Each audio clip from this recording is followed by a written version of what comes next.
Hello, everyone, and welcome to the Framed podcast. This is episode 39 now. We're almost at 40 episodes. That is crazy.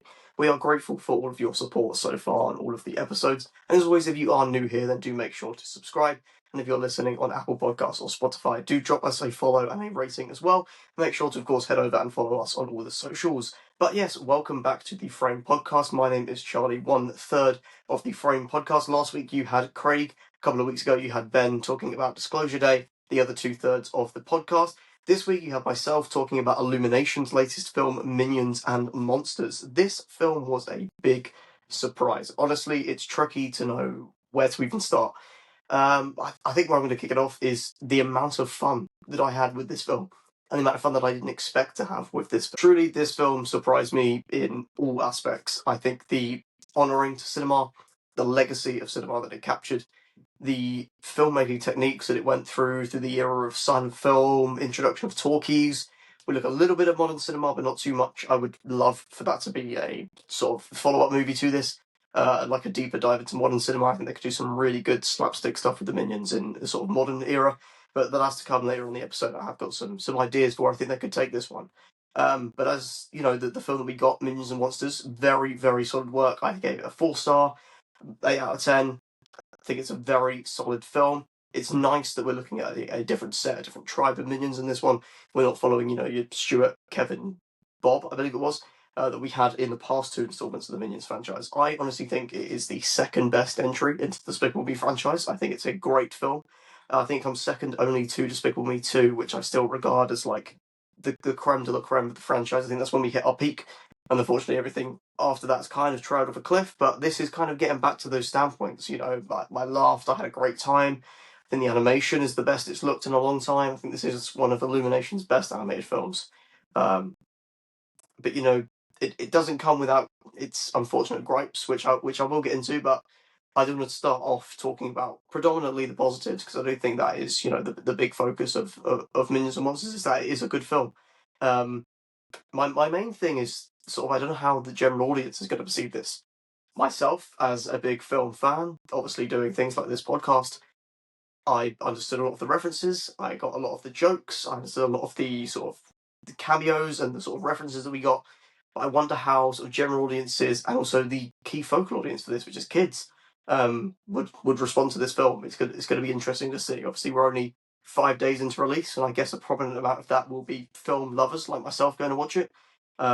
We'll have to wait a couple of weeks to see sort of how the general audience respond to that. We don't have our Rotten Tomatoes audience score for it yet, which I do think will be high because it is a fun film, but it's whether they'll fully be able to get that full experience that I had, because it is a film that is about films, which is obviously something that I would like to say I'm knowledgeable in, something that I'm well versed in, and something that I feel like I can come on here and speak to you in a long form sense about a film, because I feel like I know enough about movies and this movie to be able to do that. And I think Minions and Monsters, the way that it captures old school cinema, the way it references it, we've got cameos here of George Lucas playing George Lucas. That was excellent, by the way. And the fact that he essentially just said yes through one phone call is brilliant. I think everything they did with George Lucas as an entity, right at the start of this film as well, that's not really a major spoiler at all.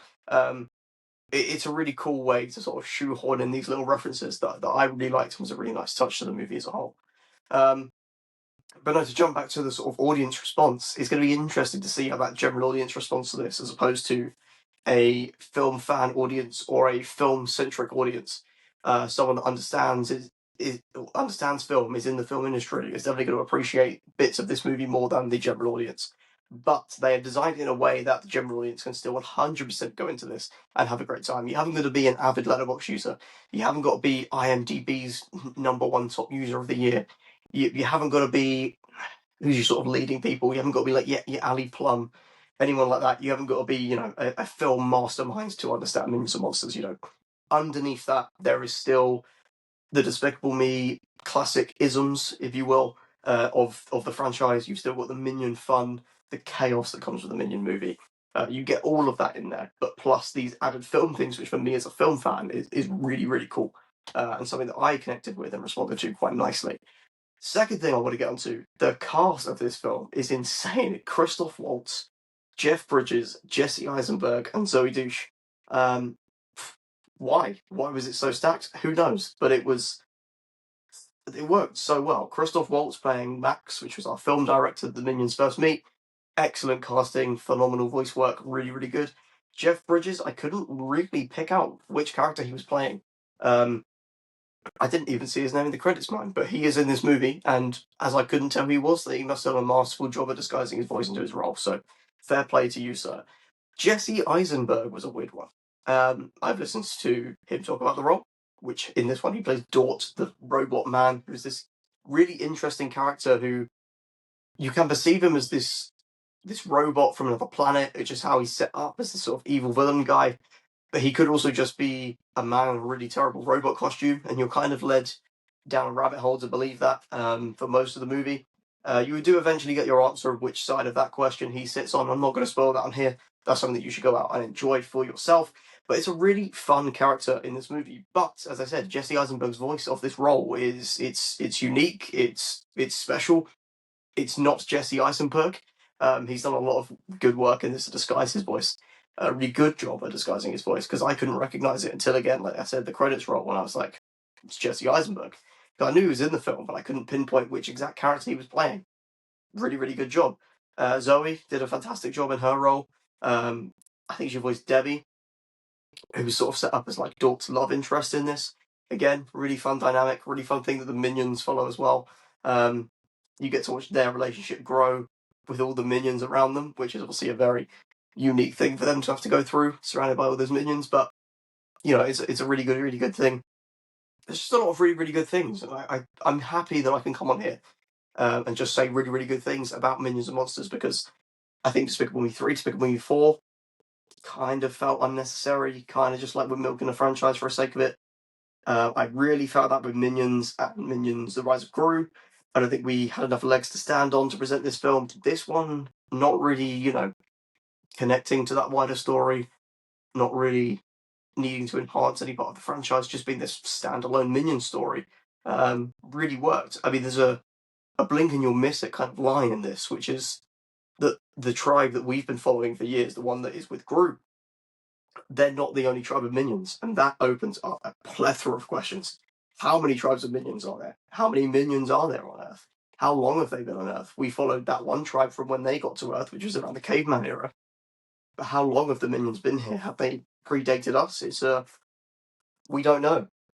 I think the other fun question with minions is like, a friend of the show, Luis, brought this up the other day. Minions don't die. They seem to be immortal beings. Like fatal things would happen to these characters, like slammed to a ceiling, a wall exploded, set off into space. They don't care. None of them bat an eyelid. Nothing. They're all absolutely fine.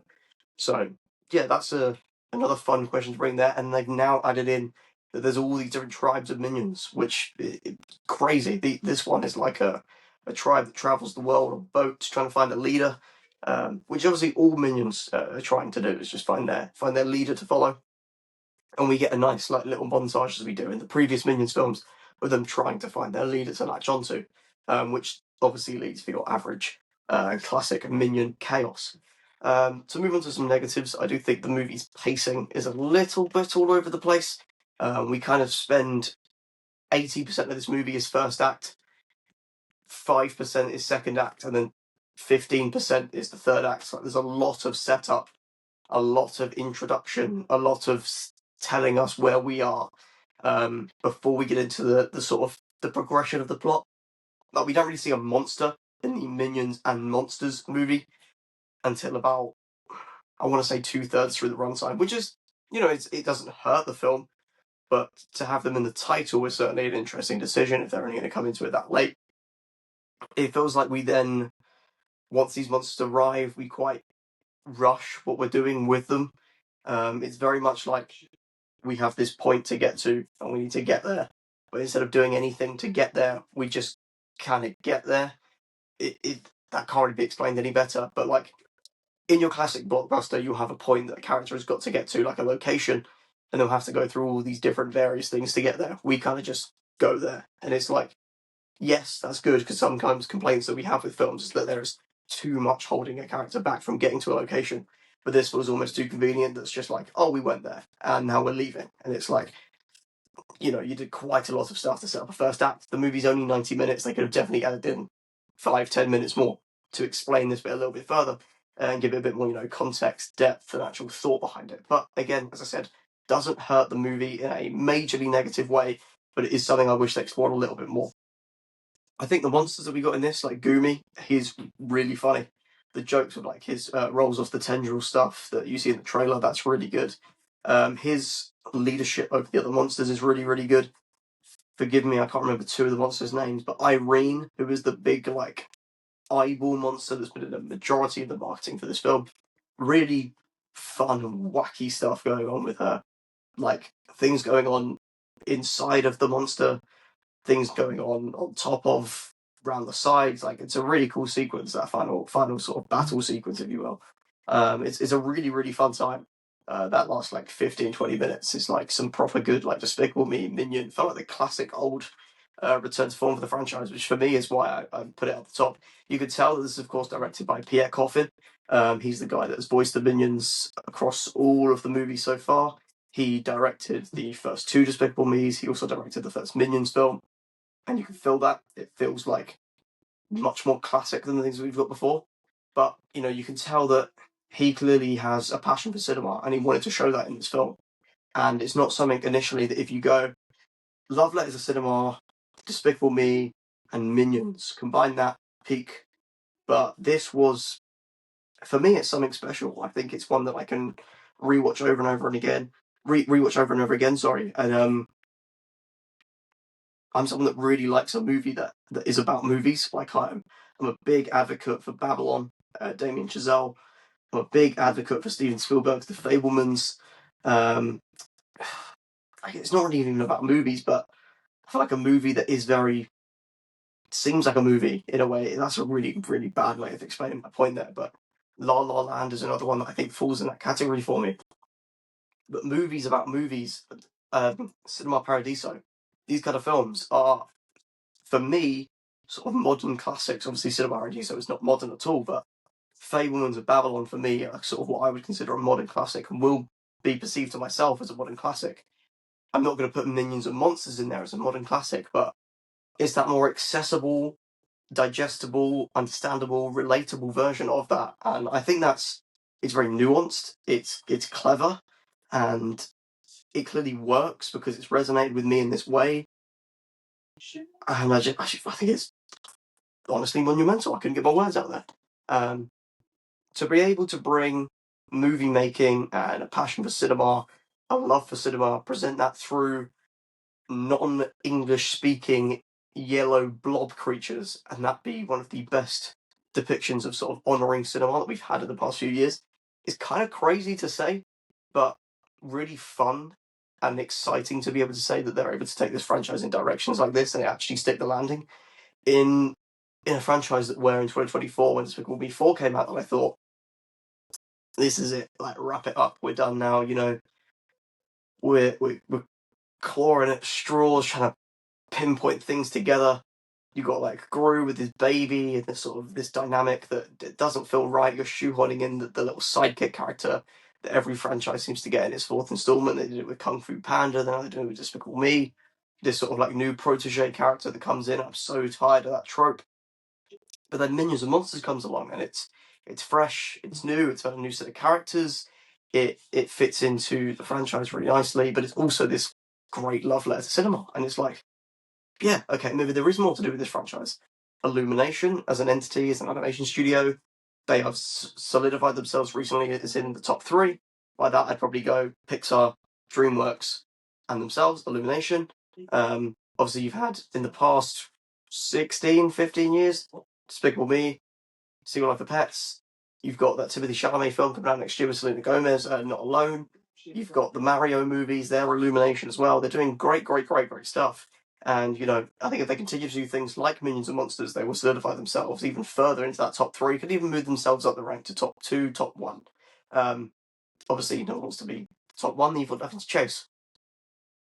But I do think they're pushing themselves up the ranks. So if they keep doing stuff like this, they're going to put themselves forward. So I think overall, I just got to say, Minions and Monsters is a super fun time. If you're a film fan, if you're not a film fan, you can have a great time with it.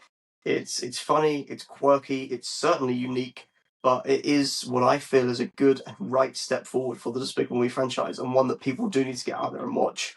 As I said again, I feel like I've said this for most of the film, but whether you are most of the film, most of the episode, whether you are a film fan or if you're not a film fan, it's something you need to go and check out because Minions and Monsters is truly something special. And I do believe it's one of the best films of the year so far. I believe it's already in my top 10 of the year, which is crazy. It's surpassed like the new Star Wars movie, Mandalorian, which is not something that I would have saw myself saying at the start of the year. So I think hats off to Illumination, hats off to everything that they've done with this film, and they've absolutely smashed it. So get out there and watch Minions and Monsters is the last thing that I want to say. But as always, make sure to subscribe if you're on Apple Podcasts and Spotify. Make sure you're following us and giving us a rating, and head over and check out the socials as well on Instagram and TikTok, and make sure you're following us there too. Thank you all for watching, and we will see you in the next episode, which I believe is going to be about Olivia Wilde's The Invite.